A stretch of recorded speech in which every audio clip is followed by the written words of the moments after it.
प्रधानमंत्री नरेंद्र मोदी इस समय गुजरात की राजधानी गांधीनगर के दौरे पर हैं और इस दौरान पीएम मोदी ने चौथे global reinvestor renewable energy investors meet का उद्घाटन किया। प्रधानमंत्री नरेंद्र मोदी ने इस दौरान मीट को संबोधित करते हुए कहा कि आप सभी जानते हैं, भारत की जनता ने 60 साल बाद लगातार किसी सरकार को तीसरा टर्म दिया है। हमारी सरकार को मिले तीसरे टर्म के पीछे भारत की बहुत आकांक्षा है। आज 140 करोड़ भारतवासियों को भरोसा है कि उनकी आकांक्षाओं को पिछले 60 साल में जो पंख लगे हैं वो इस तीसरे टर्म में एक नई उड़ान भरेंगे। तो वहीं पीएम मोदी ने 2047 तक भारत को विकसित भारत बनाने की बात कही और उन्होंने कहा कि हमारी सरकार वंचितों, दलितों और गरीबों के साथ है।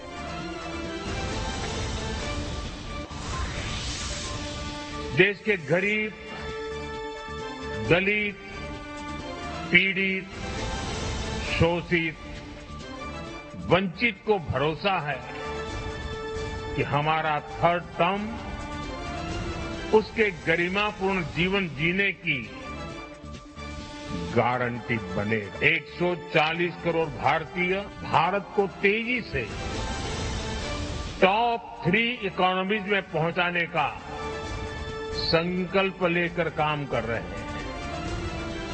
इसलिए आज का ये इवेंट आइसोलेटेड इवेंट नहीं है, एक बड़े विजन, एक बड़े मिशन का हिस्सा है। ये 2047 तक भारत को डेवलप्ड नेशन बनाने के हमारे एक्शन प्लान का हिस्सा है।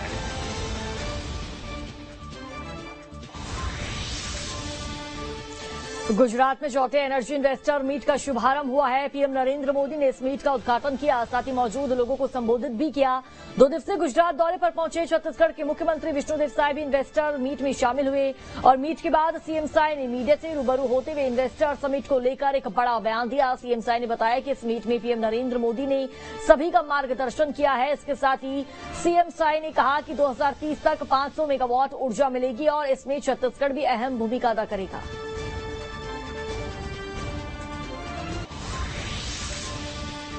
नवीन और नवकरणीय मंत्रालय भारत सरकार के द्वारा एक चौथा समिट आयोजित किया गया है, जिसमें अभी हमारे देश के यशस्वी प्रधानमंत्री जी का मार्गदर्शन मिला है और आदरणीय प्रधानमंत्री जी का संकल्प है कि 2030 तक 500 गीगावाट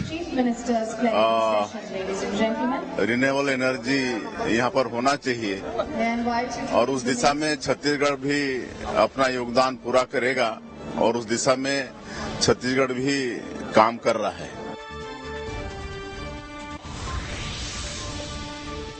पश्चिम बंगाल की मुख्यमंत्री ममता बनर्जी ने एक बार फिर से डॉक्टर्स की मीटिंग बुलाई है। ये बैठक आज शाम 5 बजे सीएम आवास पर होगी। ममता ने कहा कि प्रदर्शनकारी डॉक्टर्स से बातचीत का ये आखिरी मौका है। सीएम की तरफ से ये भी साफ कर दिया गया है कि बैठक में जो भी बातचीत होगी उसकी लाइव स्ट्रीमिंग नहीं होगी, मगर बैठक की वीडियो रिकॉर्डिंग की जा सकेगी और ऐसे में देखना होगा कि प्रदर्शनकारी डॉक्टर्स इस मीटिंग में शामिल होने चाहते हैं या नहीं। कोलकाता रेप केस मामले में न्याय की मांग को लेकर जिन डॉक्टर्स पिछले 1 महीने से ज्यादा समय से हड़ताल कर रहे हैं, प्रदर्शन खत्म करने को लेकर सीएम ममता बनर्जी ने इनसे कई बार बातचीत के लिए बुलाया, लेकिन प्रदर्शन खत्म करने को लेकर सहमति नहीं बन पा रही है। ममता बनर्जी ने पिछले शनिवार को भी डॉक्टर से बातचीत के लिए उनको बुलाया था, लेकिन बात एक बार फिर से लाइव स्ट्रीमिंग पर आकर अटक गई थी।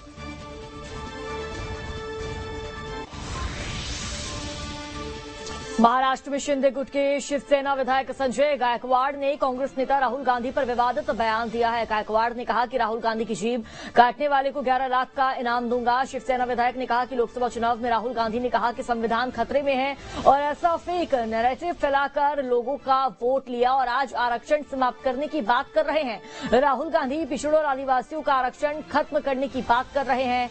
मैं कहता हूं जो राहुल गांधी की जीभ काटेगा मैं उसे 11 लाख रुपए का इनाम दूंगा। राहुल गांधी पिछड़ों, आदिवासी और अन्य लोगों का 100% आरक्षण खत्म करना चाहते हैं।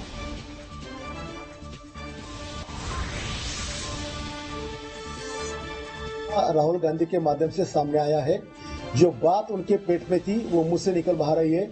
जो बाबा साहब अम्बेडकर ने हमारे देश के मागासवर्गीय, आदिवासी, ओबीसी, एनटी जितने भी हमारी पिछड़ी हुई जाति है उनका स्तर उठाने के लिए ये रिजर्वेशन दिया है। और आज यही रिजर्वेशन लोकसभा में भारतीय जनता पार्टी खत्म होने वाले, सरकार संविधान खत्म करने वाले, संविधान बदलने वाले ये झूठा प्रचार करके ये कांग्रेस ने चुनाव में वोट मांगे।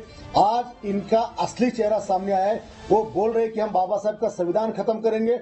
जो बात राहुल गांधी ने की है कि हम बाबा साहब का संविधान खत्म करेंगे, मैं चैलेंज करता हूं कि इस तरह की बात करने वाले राहुल गांधी की वहां पर जुबान काटनी चाहिए। और जो काटेगा उसको मैं 11 लाख का इनाम मेरी तरफ से दूंगा। उत्तराखंड में पीएम आवास योजना के अंतर्गत धामी सरकार ने लाभार्थियों को बड़ी राहत दी है। एक और जहां उन्हें अब कम पैसा देना होगा तो दूसरों स्टाम्प ड्यूटी रजिस्ट्रेशन फीस में भी राहत होगी। सरकार ने विकासकर्ता के लिए 50,000 रुपए के बीजीएफ फंड का भी प्रावधान किया है। कैबिनेट में उत्तराखंड आवास नीति संशोधन नियमावली पर मोहर लग गई है। इसी के तहत सीएम धामी ने आवास योजना के लाभार्थियों को कब्जा पत्र वितरित कर दिए। इसके साथ ही सीएम धामी ने ऊर्जा विभाग की योजना का शिलान्यास भी किया, जिससे प्रदेश में बिजली उत्पादन को और रफ्तार मिलेगी।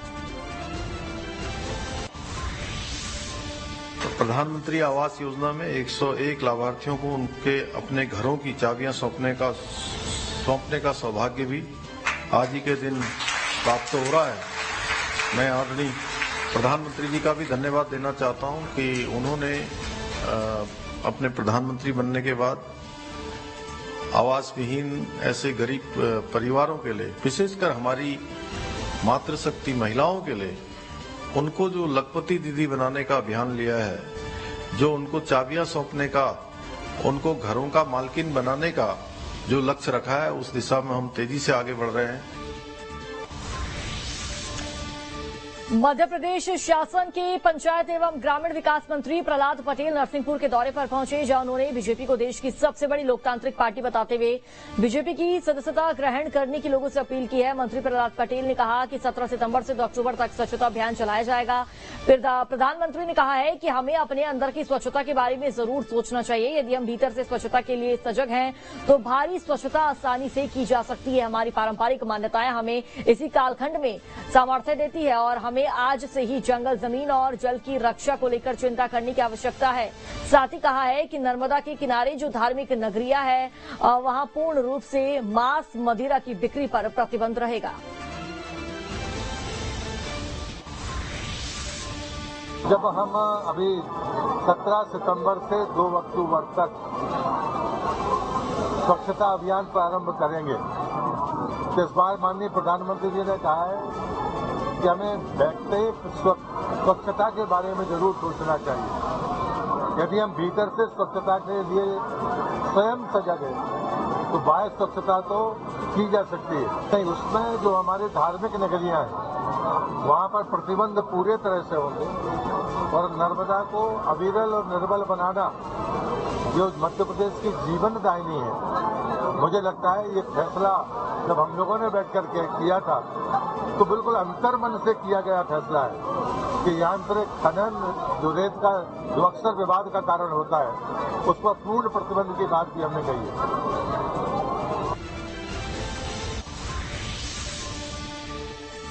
कवर्धा में हुए आगजनी मामले को लेकर जहां लोगों की गिरफ्तारी की गई, तो वहीं इस मामले में छत्तीसगढ़ के डिप्टी सीएम विजय शर्मा का बयान सामने आया। जिसमें डिप्टी सीएम मामले पर काफी सख्त नजर आ रहे हैं। डिप्टी सीएम विजय शर्मा ने कहा, कानून को हाथ में लेने वालों पर कठोर कार्रवाई होगी, दोषियों को किसी भी सूरत में बख्शा नहीं जाएगा। जो भी बातें हैं सब सामने आएंगी। जो घटना हुई है उसको कारित करने वाले लोग, ये जिन्होंने कानून अपने हाथ में लिए वो लोग, पुलिस के ध्यान में सब कुछ है। मैंने विभाग से भी बात की है और कठोर कार्रवाई सब पर होगी। कानून को अपने हाथ में किसी को लेना नहीं चाहिए, लेने का परिणाम गलत होगा।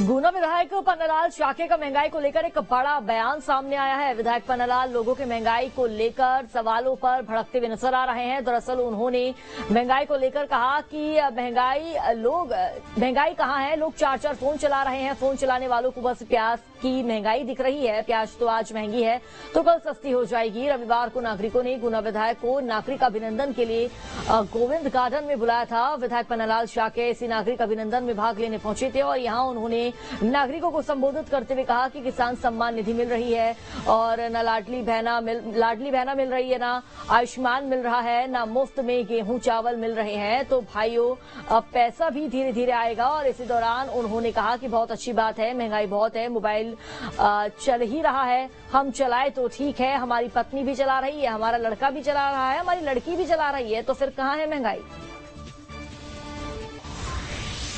कुछ लोग एक महंगाई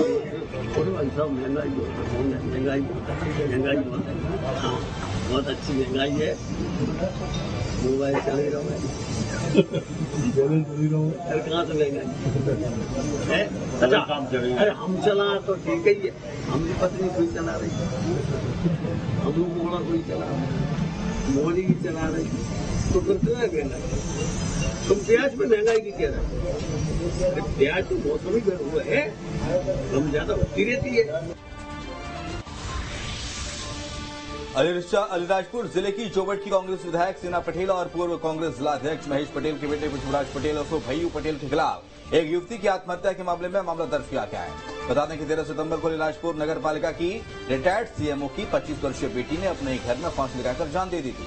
इसके बाद परिवार ने प्रताड़ना का आरोप लगाया और अब इस मामले पर सियासत शुरू हो गई है। इसको लेकर कैबिनेट मंत्री नागर सिंह चौहान ने कहा है कि मामले की पूरी जांच होनी चाहिए। वहीं कांग्रेस नेता महेश पटेल अब अपने बेटे के बचाव में उतर आए। इसके बाद पुलिस अधीक्षक राजेश व्यास ने कहा है मामले की जांच चल रही है, अब सब साफ हो जाएगा।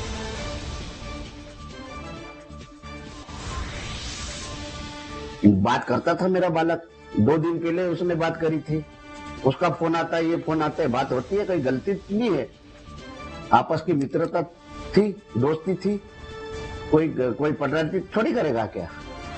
तो ये सरासर झूठ है और इसमें हम न्यायालय में जाएंगे और न्यायालय में लड़के जीतेंगे। कोई भी व्यक्ति छोटी बातों पे आत्महत्या कर नहीं सकता है, लेकिन इसके पीछे कहीं ना कहीं बहुत बड़ी कहानी लगती है। और वो बेटी ने परेशान होकर, उसको मुझे लगता है कि दूसरा रास्ता दिखा नहीं, मजबूरन होकर उस बेटी ने आत्महत्या की है। और इसीलिए इसकी जांच बहुत गहराई तक होना चाहिए, जिससे कि अलीराजपुर शहर की जनता भी चाहे, इसका खुलासा चाहती कि आखिर बेटी ने आत्महत्या क्यों? क्योंकि अच्छे परिवार की बेटी थी, समृद्ध परिवार की बेटी थी। अगर प्यार प्रसंग वाली बात भी अगर होती, अगर लड़का लड़की प्रेम करते, तो दोनों परिवार, जिस पे आरोप लगा वो भी सक्षम परिवार था, ये बेटी भी सक्षम थी, सक्षम परिवार की थी, तो शादी करने में किसी कोई तकलीफ भी नहीं थी, दुनिया में होती है।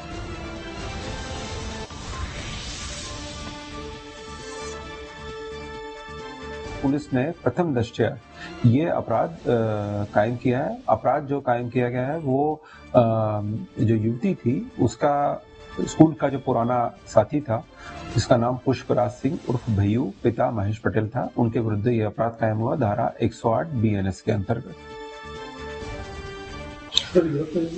प्रकरण की विवेचना महासमुंद के बाद 12 जनपद पंचायत के अंतर्गत डूमरपाली गांव में विधायक मद से बन रहे सामुदायिक भवन को कुछ असामाजिक तत्वों ने तोड़ दिया है। यह भवन 7 लाख रुपए की कीमत से निर्मित किया गया था। निर्माणाधीन सामुदायिक भवन में तोड़फोड़ करने वालों के खिलाफ शिकायत दर्ज करवाने के लिए सरपंच नंद कुमार निषाद के नेतृत्व में ग्रामीणों ने रात में ही खलारी थाने में प्रदर्शन किया है, जिसके बाद पुलिस मामले की जांच में जुट गई है। राजधानी रायपुर के टिकरापरा थाना क्षेत्र में महिला के साथ मकान दिलाने के नाम पर ठगी का मामला सामने आया। महिला के साथ 48 लाख रुपए की ठगी की गई। जालसाज ने महिला को 1.5 महीने के भीतर मकान नहीं दिलाने की स्थिति में रकम दोगुना कर लौटाने का झांसा देकर अपने जाल में फंसाया था।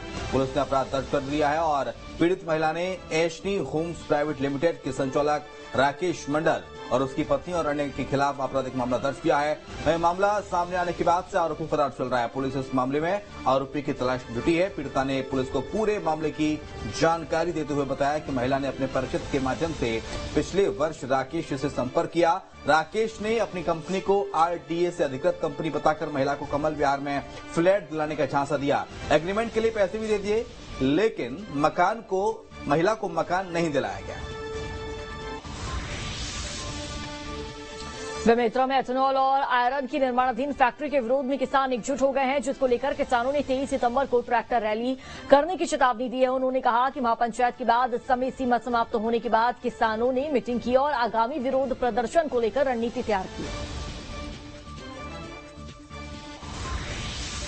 अठर्रा ग्राम में बैठक हुई है और सभी साथियों को हम लोगों ने यहाँ पर चर्चा किया है कि अब आगे रणनीति के तहत हमारी एक ट्रैक्टर रैली